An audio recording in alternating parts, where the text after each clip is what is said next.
Всім добрий вечір.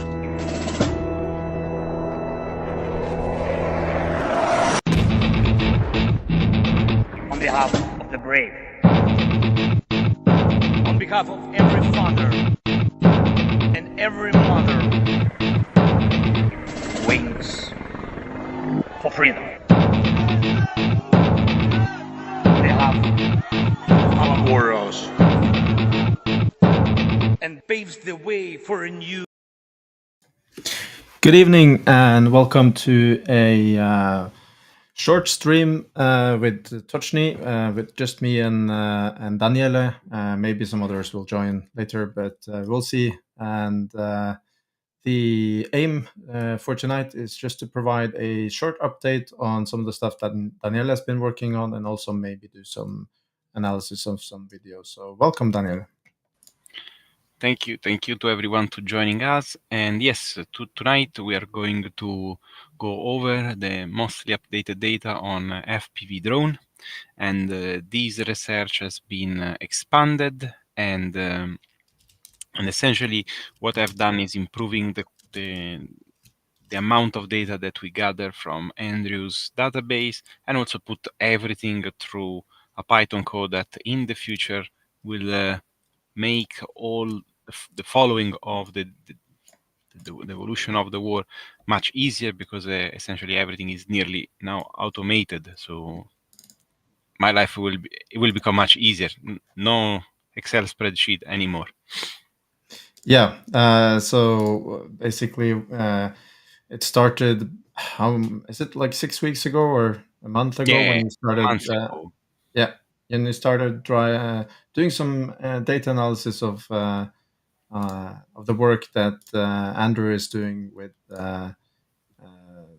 analyzing, or basically doing all the geolocations and identifications of losses of both Ukrainian and Russian personnel and vehicles, etc. He lists mostly vehicles and equipment lost, but there's a large database in the background of this where you can find a lot of different data of the use of any weapon, and FPV drones is what caught your mind. And yeah, you made this Twitter thread a couple of weeks ago, and then we also published it in article form on Tochnyi.info, and you can read it there if you didn't read it already, where you went through some of the statistics, and you focused mainly on attacks against infantry and attacks against vehicles. But now you've been digging a little bit deeper, haven't you? Yes, a lot. I've been start to work also sometime with Andrew, trying to clean a bit the database, but also I followed his advice to go over also the strikes made mostly by the Russians, as we will see, on physical objects like trenches, bunkers, houses, tree lines, and many other buildings, we can say, or location. I think I call these positions, because sometimes can be even a small depression in the ground where Ukrainians normally station and try to find a cover, and maybe there they build up a position, or a small partially destroyed house where Ukrainians have a position, and we will see a couple of videos and some slides later about this. And the Russian use FPV drone actively to demolish these defenses or these temporary position. So the analysis has been quite tough, because some of the video are all collated together. So sometimes we had to open a video and then dissect it. And also I had to work around some issues, like I can't count for any type of building or every very detailed description of building that Andrew and Geek insert into the database. So thanks to Python and some coding, I was able essentially to make everything much easier to be analyzed, let's say. But yeah, last time we saw that the Russians they were having a slight advantage on attacks against infantry mainly, Yeah, yeah. while the Ukrainians had quite a big advantage when it comes to attacks on vehicles. These are the data points that you analyzed, but Hmm. there are a lot more data points that could be analyzed. You could, as you did now, you added fortifications and trenches, buildings. You also have attacks on infrastructure like radio stations, antennas, EW stations, etc. So it can be a lot more happening than we will see in the numbers, but this will give at least quite a good overview of what the state of the current drone warfare is, as far as I know. Yeah, yeah, absolutely. And also give us a lot of information, because it's incredible how much information we can gather from videos that both parties and share. But especially when you attack defensive position, and I'm in the process of writing a thread and a post, but we will discuss this briefly today. It gives us, and hopefully to the Ukrainian, also ideas on how to defend from this increasing threat. And yes, I analyzed. I always divide. I completely now. You will not see Lancet anymore, because as we shown is not very much used, and the comparison with um, much less expensive and equally um, potent FPVs, it doesn't match. So it's probably getting used, but at the moment I'm keeping this aside, because it's probably also on another class of vehicle, let's say. So from today on, I will concentrate mainly on FPV drone. This doesn't mean that we cannot rapidly, with a couple of clicks, and update the script and include the Lancet as well in the future. And that's Yeah, the so beauty. so Yeah. you added Lancet mainly because it reflects some sort of similarity to the capability, but the cost of that system is completely different, and it also Yeah. has, of course, a lot longer range, and the capability is to a certain degree totally different than an FPV drone, isn't it? Yes, and especially because I think it was also partially unfair, despite I love to mock the Lancet, what Lancet is doing. Does the Lancet need a job? Because of course tends to attack very high value target, so it's useless, but also the damage that it can cause is much larger, because hitting a radar or other particular vehicles could be much worse. At the same time, we know that the Lancet, by a paradox, has much worse sensor and cameras, so have to rely on another drone to identify target. And we know by a fact that sometime, quite often, happen that it's a decoy. So also this is debatable. But FPVs are different, because they cost much less. They can be deployed en masse.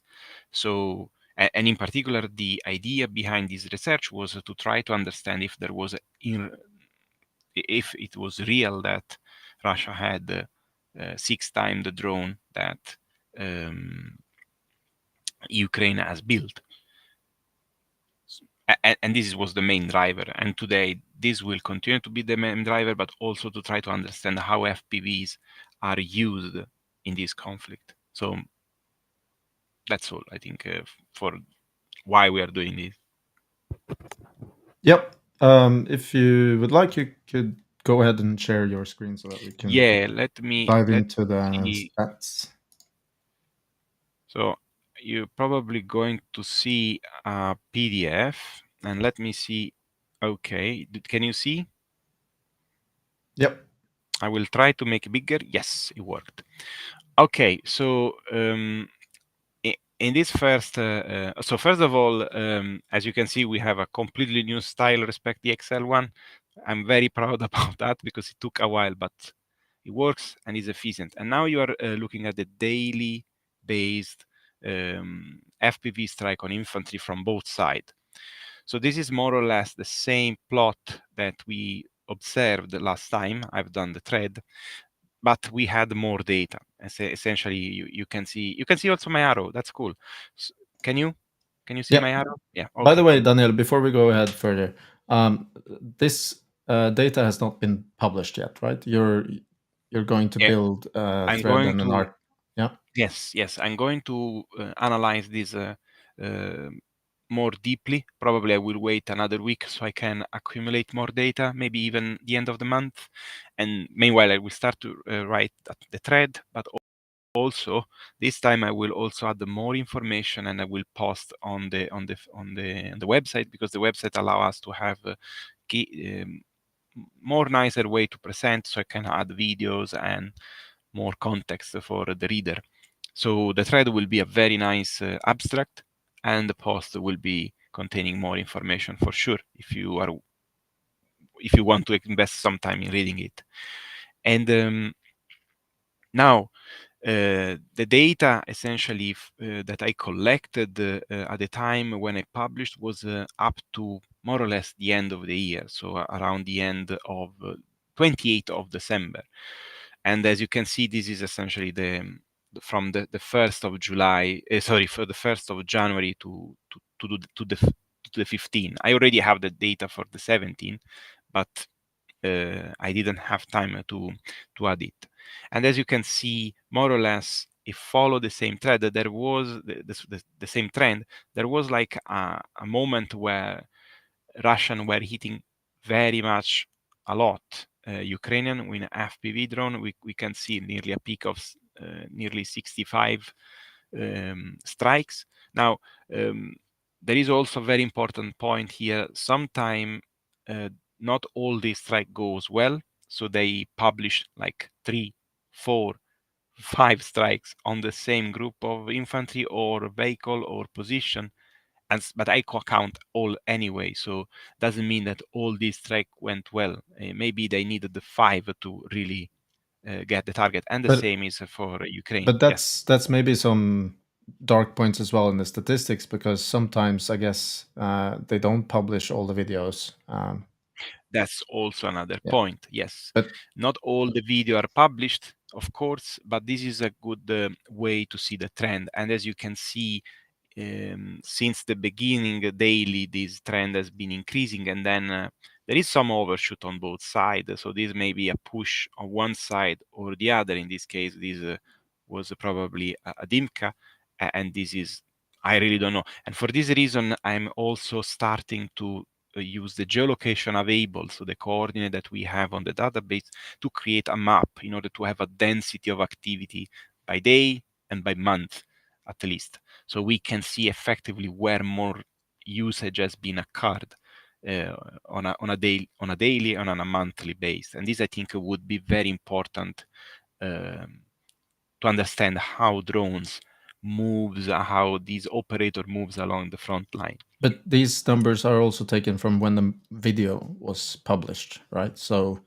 when Yes. we see in the middle of, or in the beginning of October, this big outlier on the Ukrainian, that we don't know if it all happened the same day. It could have been also that a Oh, yes, lot of they can be spread. videos, Yes. a lot of videos were just published at that certain date, right? And this happen even now. And if you see, if anyone has the time and the willing of going over a Telegram channel and look at videos, unfortunately, I mean, some are not very nice to see, but you can see the environment change. Like you have snow, then you don't have any snow. So you understand that some are from maybe many weeks ago. So this means that they just catch up and put another video from another mission. And this happen, I want to say more with the Russian, but I see this happening also with the Ukraine. I see less duplicate, like video utilized from Ukraine, and more from Russia. But I don't think it's just. I think it's just a montage. I don't think they are trying to inflate any statistics, because Sometimes it's just because it's a nice video and that they put for propaganda reason. And if Andrew is able to identify these many times, and the code will not consider those that has a duplicate signature. So at least the duplicate that we can see by ball eye are not considered here. Yeah, but what we can see anyways from the data is that there is a general trend on both sides that they increase the use against the Yes. infantry. Yes.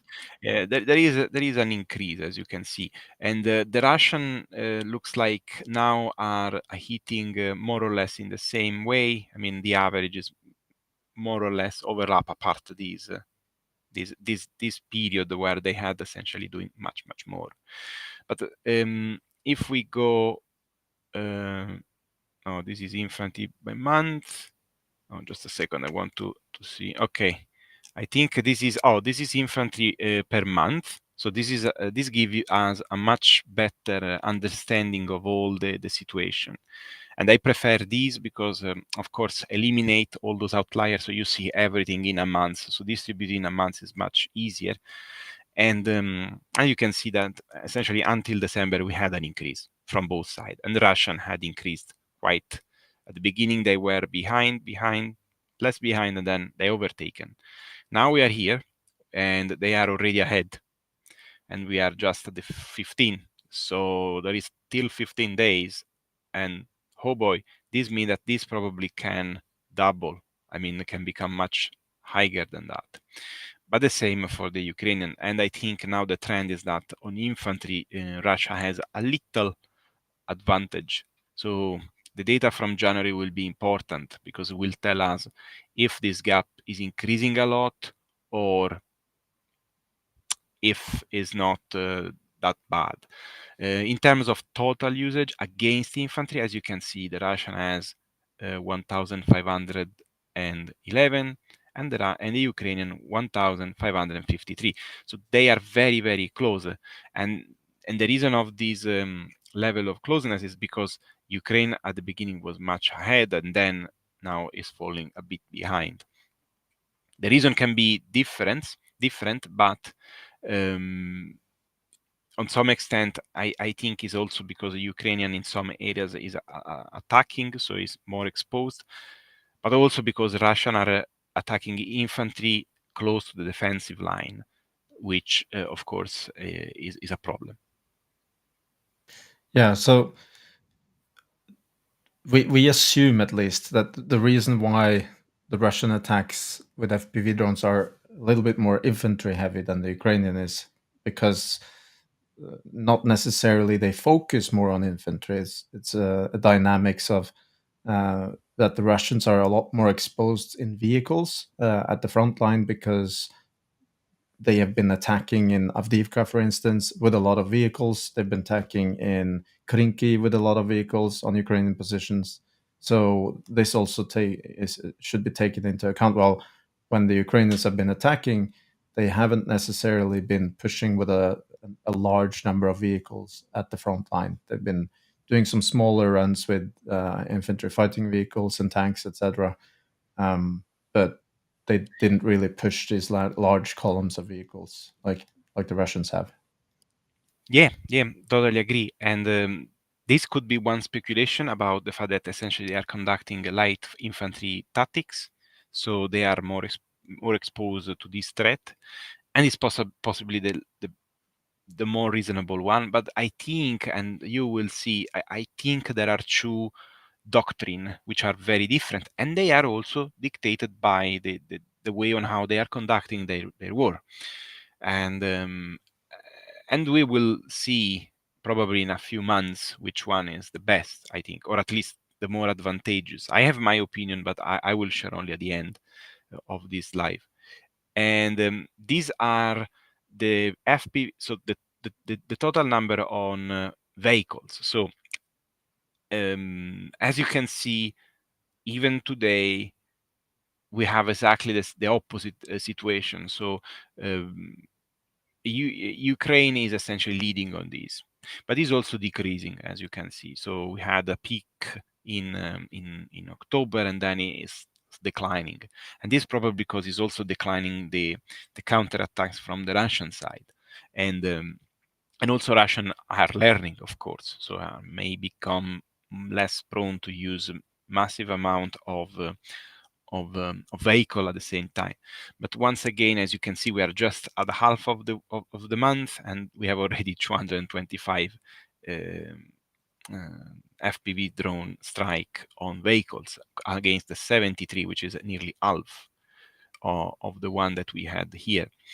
And the total number is mind-blowing, because you can see 1,954 Ukraine and just 582. Now this number, as you say, this potentially and very likely relate to the different doctrines. So one in advance more with as light infantry without much motorized equipment, the other one massively motorized and so more exposed to that. And I mean, it's true, we're not getting all the data, but I don't think this big gap can be filled easily by missing data.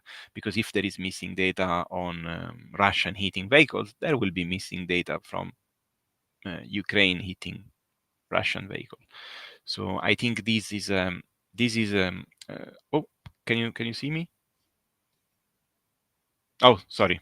I think if I stay too much still with No, I think it was my fault. I'm sorry. Oh, okay. So yes, essentially I think it is very much a reflection of doctrine. That's it. So this is for this slide. Yep. Well, I think And yeah, it shows. So this that may look like a decrease the last 2 months. I don't think it necessarily reflects neither side's effort to ramp up drone production and drone warfare. I think it's just the dynamics of what was happening at the battlefield in October, really, where the Russians really pushed so hard against Avdiivka. yeah. I totally agree, and it is interesting that we have a very much big increase now in January. So will be nice to see what how this looks like at the end of the month. If these at the end of the month overtake the results of December, then we may see like a kind of plateauing, and then it will stay still for a few months, and then the same on infantry. Which is possible. So we will see. Now, this is the big elephant in the room here. Yeah. So this is basically what when we did the stream last time when we talked about drones, where Andrew said like, well, the Russians are using a lot more drones than you can see on these numbers because they're basically bombarding the hell out of trenches, right? And this is true.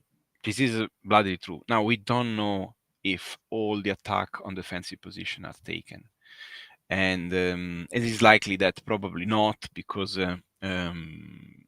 I probably for operation security, or just because they don't share all, but they share a lot, and they are not they don't shy away of showing them. You have seen I share with you a couple of breakdown video that I've done recently, and they are essentially most on structure, most on positions, as I call here. So I'm doubtful that we are losing that much, but probably we are. But The other, yeah, but okay, so this positions means not just where someone has a manned position. It's trench lines, it's fortification, trench line, houses. whatever can be manned. Yeah. Sometimes has men inside, but we see that they hit not the people but the trench structure. So they try to, for example, make a wooden roof explode, or blowing up the ammo reserve by diving inside it. Yeah. So these are attacks that are on the position. These are attacks that are aimed to deter a position to be occupied. And this also reflect the reason why we saw a lot of reports about some position, especially in very hot areas, being manned only partially. Because if you know that you are constantly bombarded by drones that can avoid most of the defenses, even trenches, it start to become worrisome. And so a commander may say, well, I don't need all men stay there, because if I pack the trench with men, they will be essentially a target of FPV drone. Yeah. So basically, This is my personal. yeah. So Yeah. basically, what you'll have to do is to have some of the most fortified positions in the trench line manned, and Yeah. you have to rely a lot more on surveillance and having sort of quick reaction forces that Yes. can very quickly man the trenches if the Russians are actually attacking with infantry. Absolutely. Yeah. And I have on the 3 units that I helped, 2 are relying heavily on reconnaissance to deploy QRF on the go, on demand. Yeah. I mean, some volunteer that we both know, and also the unit that I was fundraising for the tablet, they did this essentially. They quick react to threat that. So this is essentially like a symptom of something, but this is what I meant before is a doctrine.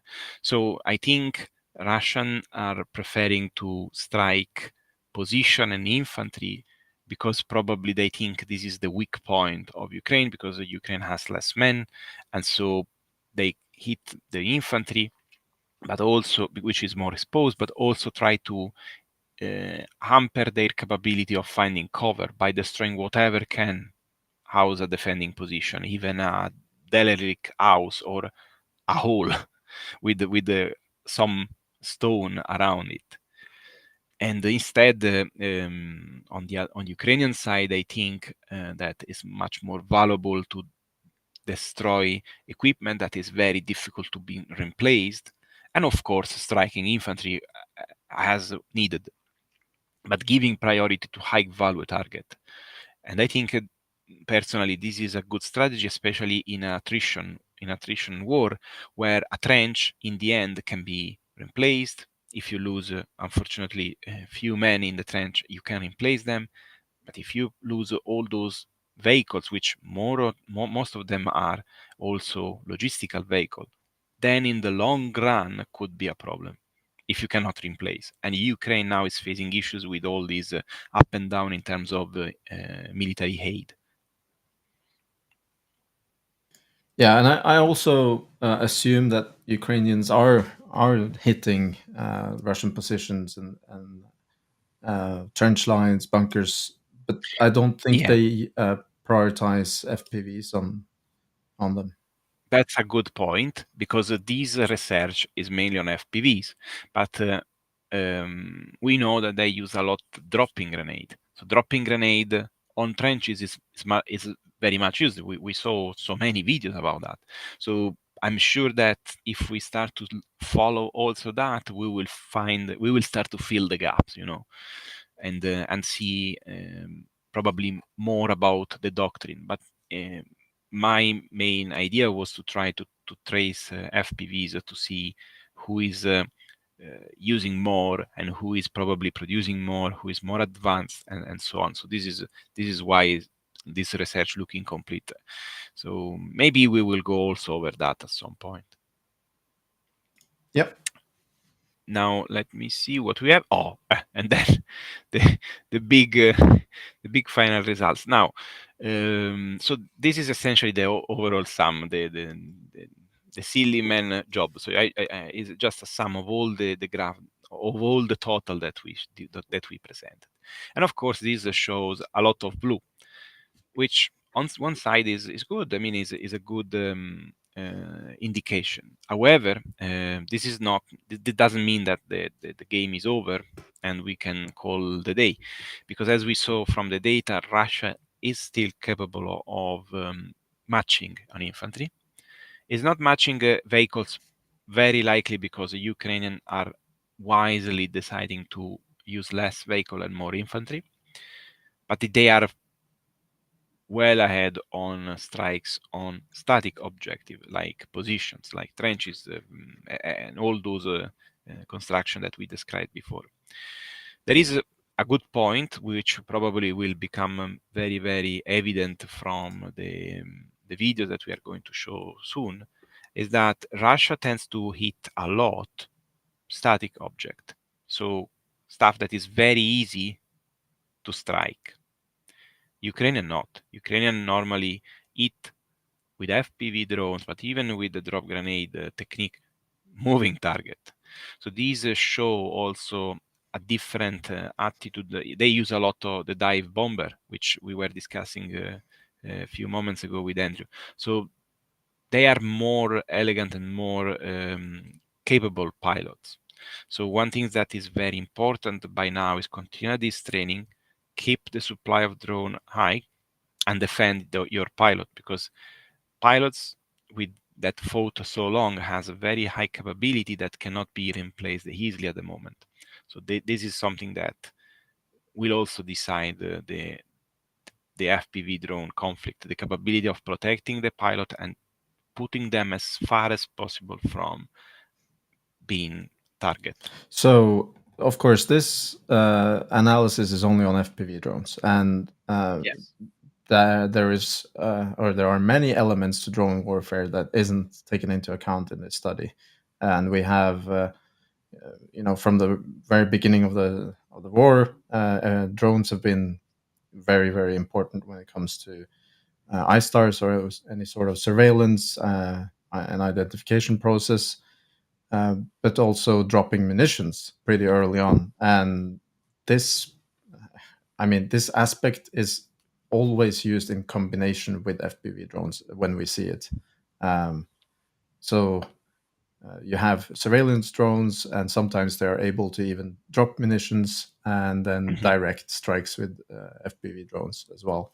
So there are some details about the tactics, which I think is very difficult to analyze because we don't necessarily have all the data. And it is not just FPV drones that needs to be ramped up. It's all sort of drone related equipment supply that Ukraine really needs. Yeah, I completely share that, and in fact, my conclusion was only talking about the FPV drone, of course, Yeah. and there are a lot of elements that are also out of from the table, because nowadays we completely consider the fact that once you are on the field, you are essentially prey of these systems, but in reality, there is electric warfare, but at the moment, don't look like that. Probably the front line is so long and so difficult to cover that it's very difficult to have a wide distribution of electronic warfare from both sides. Yeah. And we have also seen that electric warfare can be expensive, but also target of FPV drone or other type of munition. Yeah. So it's very difficult to, this is one of the systems. Yeah, this is one of the systems, one of the more capable ones, and the price is approximately 18,000 euros for this particular system. Yeah. I don't know how much transportable this is. This is probably a station. Yeah, it's a station, and I assume it also requires Cooling. quite a lot of power. Mhm. Yeah, so yeah, it's 100 to 40 volts. So you can also actually operate it on 24 volts. You could potentially operate it on a battery, but with 360 watts, that's I mean, yeah, that's gonna It doesn't going to last longer. no. So you'll need a generator or maybe a vehicle that has some sort of power system that supports this. And yeah, I don't know if I switch this to another screen, you will see an example of this particular system being used. Or it's not the same one, but it's from the same producer, and it's mounted on a Marder. Oh, that's interesting. You know why? Because one of the issue that I read about Bradley and why Bradley they want to replace Bradley for the future. I mean, is the gun, of course, but also because also because allegedly its power system cannot work in the future environment where you are needing a lot of electricity for a lot of sensors. I'm surprised that the Ukrainian essentially had this solution. This is and yeah, interesting. Yeah, no, I mean the problem is that when it pulls as much as 360 watts, that even on an armored vehicle, you're going to be you're probably going to have to find some extra batteries or something to power that system. The normal 12 volt or not 24 volt batteries that you have in normal military vehicles are probably not going to be able to support that unless you expand the battery bank. And the power system from the vehicle is not maybe. I don't know. Maybe some vehicles have generators that can sustain that, because that's the problem. Is how much watt your generator can deliver, because this system need to be powered continuously. I mean, it depends also on how much you utilize all the other systems on the vehicles. I mean, if it has an electric turret, that's going to pull a certain amount of watts and amps from the battery. So yeah. Okay. Yep. Do you want to go to the videos now? Let me or do see. You have oh more yeah, slides? I mean, no, mine are finished. I have more slides, but these are on the videos, so we can go over the videos and then okay, I can comment them or show some extract. Okay. Gonna share the video.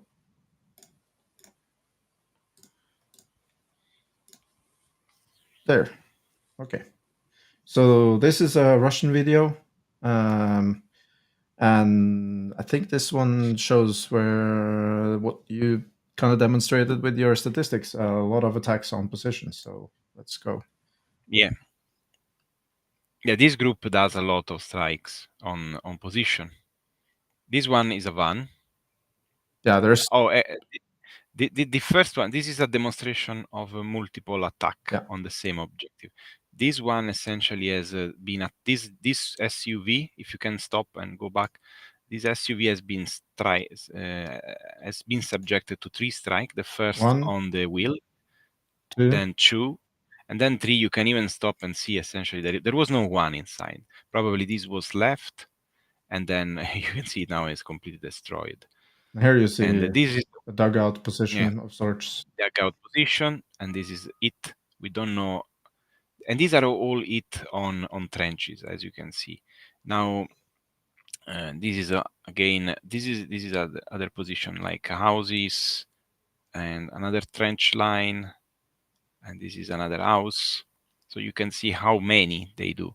This is a bunker and was completely destroyed. And this one is incredible because it's an house. The drone goes in, and then the entire house falls down. Now, maybe the house is completely empty. There is no one inside. But the point is that you deter that position to be taken. And so if you are defending, you reduce the amount of defensive position available. Yeah. And also,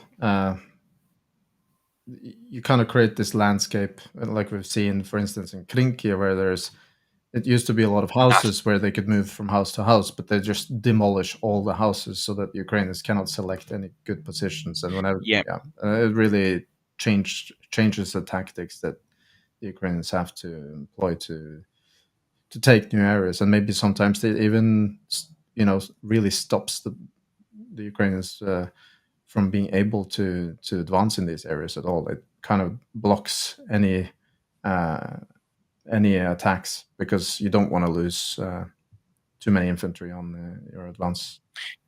Yeah, especially in Krinky, where you don't have a supply line constantly, so your supply line is also bombed. So the less you lose, the more you can operate. Yes. Yeah. So this is the second video. Same group. Yeah. I ate them. And the thing is that this is like one video where they compile all the different attacks. So that's what you have to go through when you. So you can see here the drone attacked exactly.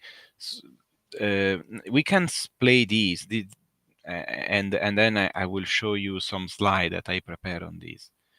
But essentially, these some of these attacks are very imprecise. Most of these ended up outside, despite it looks like. Oh, yeah. This is very interesting, this video, because this video show a drone, an FPV drone that essentially spot by probably It's another scouting. Ukrainian drone, and is scouting. Yes, you can see that at some point he identifies an antenna, which you can see. You can see that is the antenna. This is a Mavic, and then that's probably the dugout of an operator. Yeah, they mark it as an FPV. Well, actually, they don't say antenna. They say like station, operation station. Yeah. And then they attack it. And there's a Mavic. Mm-mm. And the Which Mavic can is do trying very to, yeah, but it's trying to disable the FPV drone. Yeah, but this FPV drone, to my understanding, is quite heavy. The Mavic probably has no very big chance apart trying to destroy the wings. Yeah. And the first one, yeah, you can stop a second, because the first one probably not even detonated. Something happened because he had to go twice there. So there is another one that goes in and probably explode. But this is, for example, this would be counted as two from us, because No, it's two. I think it's exploded, because you can see that on the first strike there's something like There is some a net suspended above maybe, and then the resolution on the is not next the best. strike it seems to be gone. Yeah. Yeah, you are right. And this one is the one on the antenna. Yeah. And then others. I think that's interesting, because you can see what kind of antennas the Ukrainians are using. You can, yeah. So yeah. You can even see where he's pointing. Yeah. So if you geolocate these, you can see where he's pointing, where the activity is. And then you have another one which essentially end up nearly out from the trench. This one inside, unfortunately, and this is even on. You can see how they strike the trenches. So it's a dark sequence, I know, but this is what the Russians are doing. All these are being counted, by the way, and I can share with you just the PowerPoint to do a small analysis. Let me.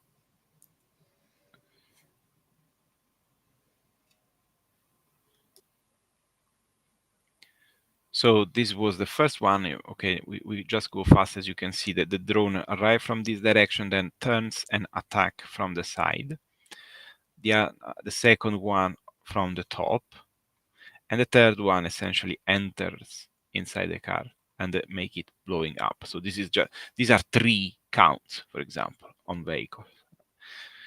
And these are attacked on this trench line, and probably this is some kind of tent with the net tent with woods, and essentially there are a couple of strikes in order to make it blowing up. And you can see that the defensive position that normally is used to be secure to some extent, nowadays with this drone, even a small drone can essentially arrive on you at high speed, and there is little that you can do. Yeah, so these trenches that are dug mainly to protect infantry from incoming fire and artillery fire, they essentially lose a lot of their value, because the way the FPV drone works is completely different from even a precision strike, where you can be even on the half-meter precision, or even more, because you direct the drone all the way to its target. Yeah. So you can enter into a trench, you can destroy the trench, make it collapse, etc., and make it completely unusable. Yes, exactly.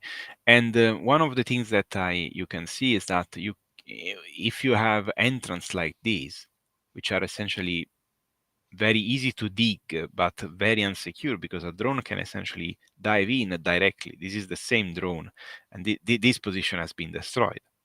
Now, there are other situations where this drone, as you can see, I call this the catfish, because it looks like a catfish to me, but maybe it's not. It's a very big drone. I mean, the warhead is big, or looks big to me. And then he end up on what? On the side of the trench. you see that most of the time the trench has like kind of high ground created by the digging. And in this case, that protected the trench. Probably this area has been destroyed, but who was inside probably was very safe from the blast. And this happened quite often. In most of the video that we saw before, it was smashing outside. So it's the incoming, and then is ending on the side. This is now it doesn't look exactly right because the resolution is blurring here, but this is soil. So one thing that is very important, and this is one other one, you see the drone is coming from this direction.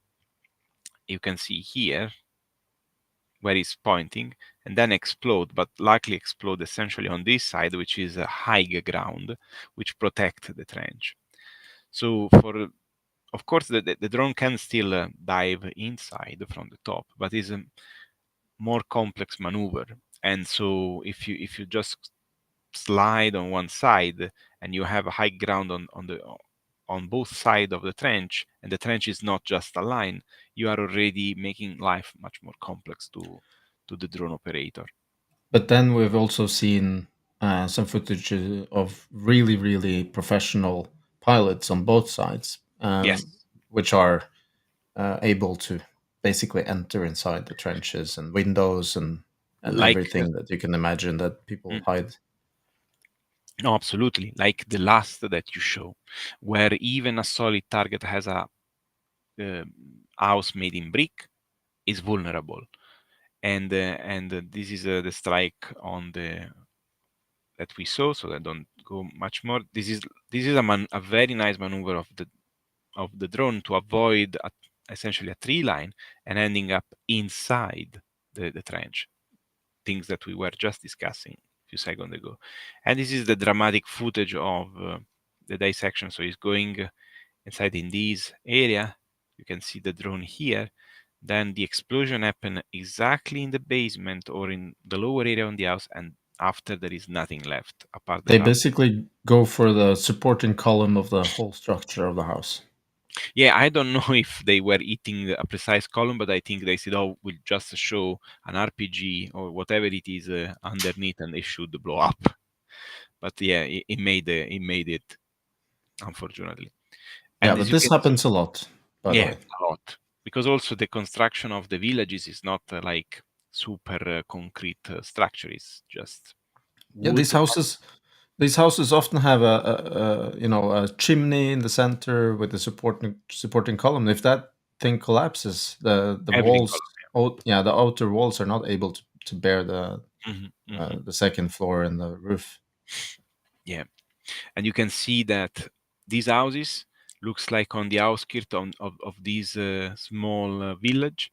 So essentially, the Russian, despite what they say, when they cannot just conquer a town, they just start to demolish house by house, not because there are uh, Ukrainian inside, but because they don't want the Ukrainian to defend that. So to make essentially them impossible to defend. Yeah, that's what they did with many towns. If you, Marinka, yeah, I mean, Marinka is no longer existing, and it and was they impossible to hold it for Ukraine. there was nothing to fight for. I mean, there was only rubble, and the point was that, I mean, that this is how they fight. And this is the last slide. Okay, and then I'm done. I finished that whatever I had for today. So we got a question from Wishing Bee. Can trenches have makeshift doors? And yeah, when I've been looking at this footage for the last couple of weeks, I've been thinking more and more like, okay, often you have these trenches which has an entrance, maybe just protected by a net or something. And yeah, I think that trenches should be more protected now than you traditionally would, especially the entrances. And I guess even a door won't help because you can just send two FPV drones and you're in with the second one.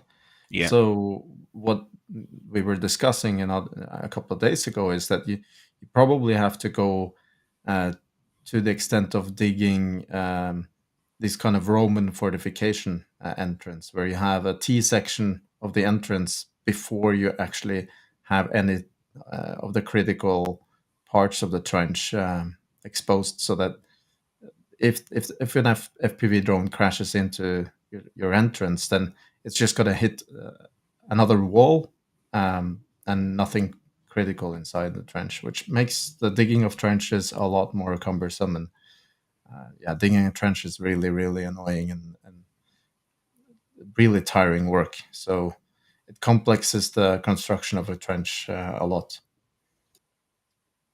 Yeah, absolutely. And also we saw that concrete structure are vulnerable as well.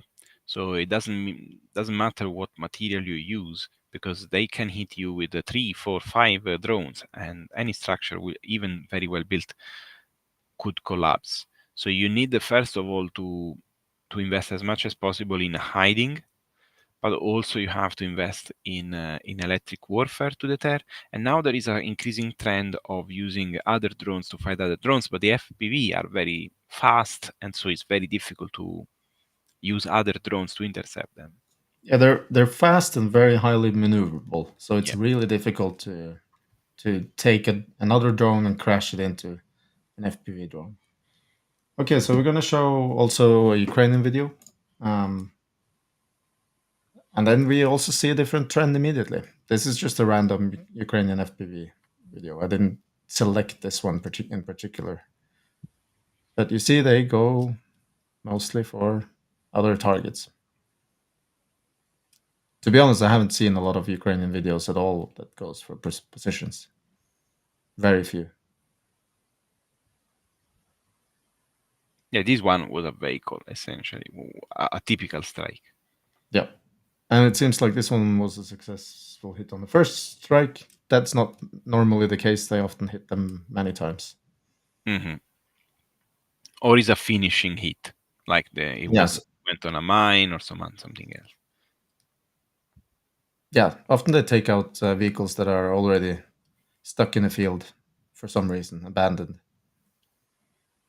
But this one is a moving target, Yeah. two moving targets. And you see they direct the strikes with other surveillance drones that have very, very high capacity sensors. This is very good imagery. So it hits the first one, it gets stuck, and then another Yeah. one follow-up FPV drone, and then the vehicle is stuck, probably tried to move a little bit, got stuck on the side. And you see they have constructed all these cages. Seems like some soldiers have left the vehicle, they open the door. And then, yeah. And it's even hard to recognize what sort of vehicles these are now because of the big cages. Yeah, this one is one of my favorite. Yeah, it was a very fast truck, and then it was destroyed anyway. Yep. See, this is why I say that without any doubt that Ukrainian pilots are very, very good, because most of their targets are moving target, armored target. Yep.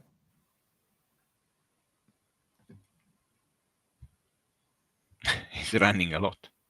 Yeah, have you seen that this guy is the driver is alive, of course, and it works, but I'm pretty certain that that vehicle is not going to be fielded again anytime soon. No. Here you see some sort of tractor. I don't know why this is included in the video, to be honest, but sometimes you get other things in the video than what we were looking We for. don't know what destroyed this one. This is in a car. Yeah, I mean,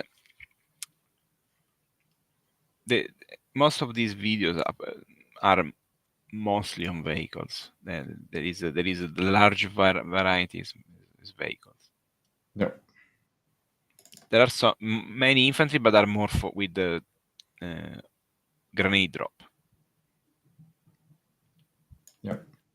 Despite they still have a nearly equal amount of heat on infantry.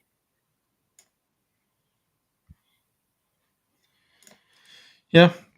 So there is a question: does electronic warfare help? Yeah, I mean, electronic warfare against drones is definitely, in my opinion, the best measure against drones, but that is easy to field, most cost effective, etc. But these are also very expensive systems. We saw one example of that I showed. It's really expensive. It's $18,000. It's not like any Ukrainian unit has the money to pay for these things, and you need so many of them. That is the big issue. So many, and they can get damaged. Yeah, I mean, these things are. I don't think these things are necessarily what we call military grade, even if they're quite rugged. You need to protect them. You don't want to get them drenched in water, etc. And they're also not so easy to operate. But this is something Ukraine is working a lot on, and there are also a lot of fundraisers for electronic warfare systems, and these are especially aimed towards drones. Yes. So the frequencies that they work on are mainly the ones that are operated by drones. So that's one of the things that makes electronic warfare against drones very, very complicated, because they have so many different frequencies that they operate on. So if you want to ensure, or at least make it very unlikely that an FPV drone is going to attack you, you will have to jam so many different frequency bands. And this doesn't impede your adversary to hop to another frequency. So you need a very good system. Yeah. And the ranges of these systems is also a problem. They don't necessarily have a very, very large range, so you can't cover a very big area. And also the landscape is hindering your jamming capability as well. So yeah, you need a hell of a lot of these systems, and they are very expensive, and I don't think they are in fantastically big supply either. Mm.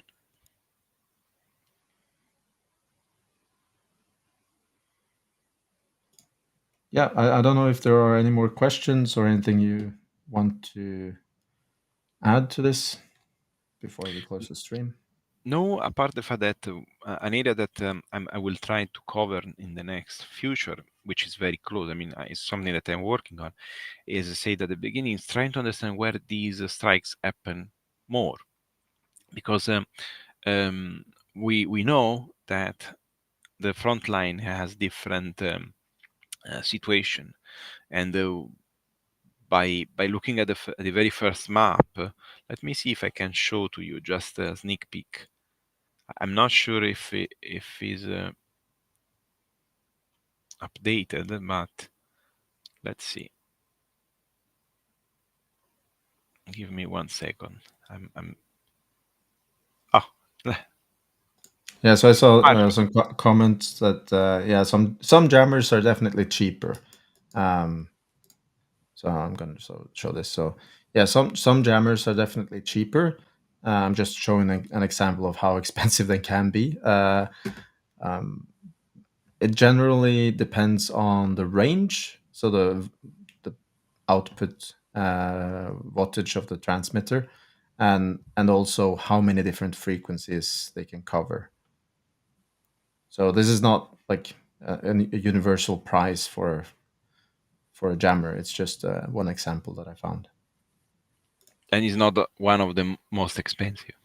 Yeah, there are jammer systems in the range of 30,000 euros as well, and even probably more. But these are civilian market jammers. I think the military grade ones are, talking tens of thousands of euros more.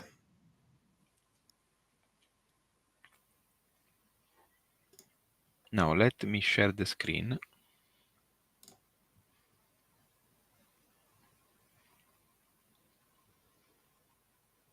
Can you see? Yep. So this is essentially, now these are only, I think, should be Ukrainian and Russian strike on vehicles, only on vehicles. So you can see how it's spreading in terms of density.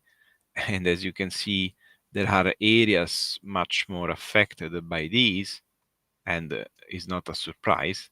I mean, you can see the more we go, as for example in Adivka, you can see a very big chunk of geolocalization here. And this is the coke plant, is the north of the city. So I'm trying essentially to build up this database to analyze where the red are the Russian losses.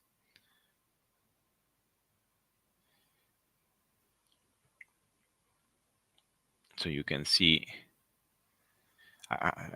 how good is the data and how interesting is the data, because these allow us to see which are the hotspots.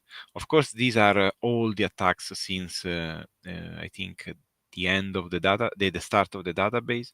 I will try to put something that allow me to go over dates, so it's much reliable. And here you can see that we have also activities in the left bank of Dnipro, because of course Ukrainians are doing a very big work in fighting any vehicle coming to the bridgehead that they created. Can you zoom in a little bit on the Krinky Yeah. area?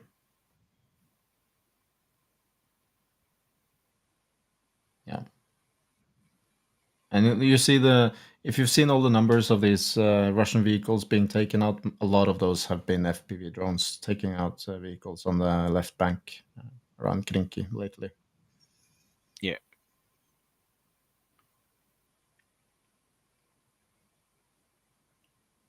Okay. Yeah, you can see that more the largest density is here and in Krinky. The rest are very little, which correspond with what we said. And now of course you have some outlier. I don't know what this is. I have to explore what was on this island. Maybe But it was very important. for this reason, I told you that I'm working on this, because this is probably contained bugs. I need to double check, but more or less returns me something reasonable. Yeah, that's a very interesting way of displaying data, and yeah. Yeah, you can see the hotspot, and that's all. That's all for now. Well, thank you very much, and I think you're doing an amazing job. Visualizing and analyzing this data from the amazing work that Andrew Perpetua is doing. He is documenting insane amount of events happening at the battlefield, and yeah, it's not just FPV drones; it's everything. So you can imagine Yeah, how much data is compiled. Every artillery strike, bombs, drones, cruise missiles, yeah, everything is documented in this database. yeah. But the next biggest things would be using the code to retrieve all shelling, which essentially is artillery shelling. Yeah. Which of course are less documented, unfortunately. Yeah. So the data is documented by video evidence, not Or just not satellite. yeah, the video or satellite evidence. So it's the data is Yeah, as reliable as the sources that Andrew and his team has available, of course. yeah, definitely. And Okay. he does a good job in using satellite imagery to understand who is shelling who, because you may see new crater, but then you don't know to who belong. Yeah. And of course, now it's a lot more difficult than in the summer because there's a lot more cloud cover. So they are relying heavily on videos now. Anything you want to add before we close? No, honestly not. I'm very happy that we were able to share this update, and hopefully in a couple of weeks we will have a nice thread with the numbers of January. Yep. Okay. On behalf Well, I am going to play the outro. And thank you very much, Daniele, for joining us. We stream also every Sunday. So that's at 9 in the evening, Kiev time. And please check out our other videos, subscribe to our channel, and check out our Twitter account, which is just at Tochnyi. We also have a website where Daniele has been posting these articles, and please follow Daniele on Twitter. Thank you. Bye bye. Have a nice evening and good night. Good Bye-bye. night. The brave.